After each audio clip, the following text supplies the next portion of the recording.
बिहार विधान परिषद यानी एमएलसी चुनाव को लेकर राजनीतिक सरगर्मी तेज है, लेकिन इस बार चर्चा सिर्फ चुनावी गणित का ही नहीं बल्कि उम्मीदवारों के हलफनामे की भी हो रही है। किसी उम्मीदवार के पास करोड़ों की संपत्ति, किसी के पास लाखों का कर्ज, तो किसी की शिक्षा और निजी जिंदगी सुर्खियों में आ गई। सबसे ज्यादा चर्चा भोजपुरी स्टार पवन सिंह और जेडीयू उम्मीदवार निशांत कुमार को लेकर हो रही है। आखिर किस उम्मीदवार के पास कितनी संपत्ति है, हलफनामे से बिहार की राजनीति की कौन सी तस्वीर सामने आई है, चलिए इस रिपोर्ट में जानते हैं। बिहार विधान परिषद चुनाव के लिए नामांकन दाखिल करने वाले उम्मीदवारों के हलफनामे सार्वजनिक होने के बाद कई दिलचस्प जानकारियां सामने आई। इन दस्तावेजों ने उम्मीदवारों की संपत्ति, शिक्षा, वाहन, कर्ज और पारिवारिक स्थिति की पूरी तस्वीर सामने लाकर रख दी। इस चुनाव में सबसे ज्यादा संपत्ति आरजेडी उम्मीदवार सुनील कुमार सिंह के पास दर्ज की गई। हलफनामे के मुताबिक वो करीब 54 करोड़ रुपए की संपत्ति के मालिक हैं। उनकी पत्नी के पास लगभग 2.5 किलो सोना और 35 किलो चांदी के आभूषण दर्ज हैं।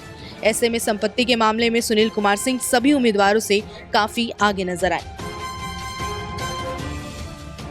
वहीं बीजेपी उम्मीदवार और भोजपुरी सिनेमा के चर्चित चेहरे पवन सिंह भी इस बार सुर्खियों में हैं। उनके हलफनामे के अनुसार लोकसभा चुनाव 2024 के बाद से ही उनकी संपत्ति में करीब 2 करोड़ 70 लाख रुपए का इजाफा हुआ और अब उनकी कुल संपत्ति 19 करोड़ 44 लाख रुपए के आसपास पहुंच गई। पवन सिंह के पास करीब 4 करोड़ रुपए की कीमत की लग्जरी 4 गाड़ियां हैं, जिनमें एक टोयोटा लैंड क्रूजर जैसी महंगी एसयूवी शामिल है। हलफनामे में उनकी पत्नी के रूप में ज्योति सिंह का नाम दर्ज है। हालांकि उन्होंने ये भी बताया कि दोनों के बीच तलाक का मामला फिलहाल अदालत में विचाराधीन है। दूसरी तरफ जेडीयू उम्मीदवार और बिहार के पूर्व मुख्यमंत्री नीतीश कुमार के बेटे निशांत कुमार भी चर्चा के केंद्र में है। हलफनामे के मुताबिक निशांत कुमार ने इंजीनियरिंग की पढ़ाई शुरू तो की, लेकिन उसे पूरा नहीं कर सके। उन्होंने कुल 8 में से केवल 5 सेमेस्टर तक ही पढ़ाई की। संपत्ति की बात करें तो निशांत कुमार के पास 4 करोड़ 63 लाख रुपए की संपत्ति दर्ज है। इसके अलावा उनके नाम पर 2 गाड़ियां भी है।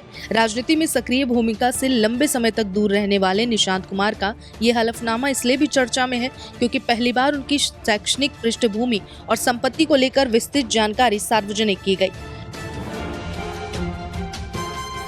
बीजेपी के डॉक्टर संजय मयूख ने अपने हलफनामे में 3 करोड़ 70 लाख रुपए की संपत्ति घोषित की। पिछले 6 सालों में उनकी संपत्ति में करीब 2 करोड़ 12 लाख रुपए का इजाफा दर्ज किया गया। वहीं जेडीयू उम्मीदवार भारती मेहता के पास कुल 6 करोड़ 34 लाख रुपए की संपत्ति है। उनके पास लगभग 89 लाख रुपए मूल्य के सोने के आभूषण हैं। दिलचस्प बात यह है कि उनकी संपत्ति उनके पति की तुलना में अधिक बताई गई। जेडीयू उम्मीदवार शिवरानी देवी प्रजापति की शैक्षणिक योग्यता 12वीं पास दर्ज की गई है। उनके परिवार के नाम पर करीब 1.5 लाख रुपए की अचल संपत्ति है और उनके पास कोई गाड़ी भी नहीं है। वहीं बीजेपी उम्मीदवार शीला पंडित के पास कुल 29,68,000 रुपए की संपत्ति है, लेकिन उन पर 31,13,000 रुपए का बैंक ऋण यानी लोन भी है। इस चुनाव में सबसे अधिक कर्जदार उम्मीदवार के तौर पर इन्हीं का नाम सामने आया है। इसके अलावा बीजेपी उम्मीदवार अनिल ठाकुर ने 24 लाख रुपए की संपत्ति घोषित की, जबकि एलजेपी रामविलास के उम्मीदवार अशरफ अंसारी ने अपने हलफनामे में 1 करोड़ 95 लाख रुपए की संपत्ति का उल्लेख किया है। अशरफ अंसारी ने LLB तक की पढ़ाई की है। कुल मिलाकर बिहार विधान परिषद चुनाव के लिए दाखिल हलफनामों ने उम्मीदवारों की राजनीतिक ताकत के साथ साथ उनका आर्थिक और सामाजिक पृष्ठभूमि की तस्वीर साफ कर दी है।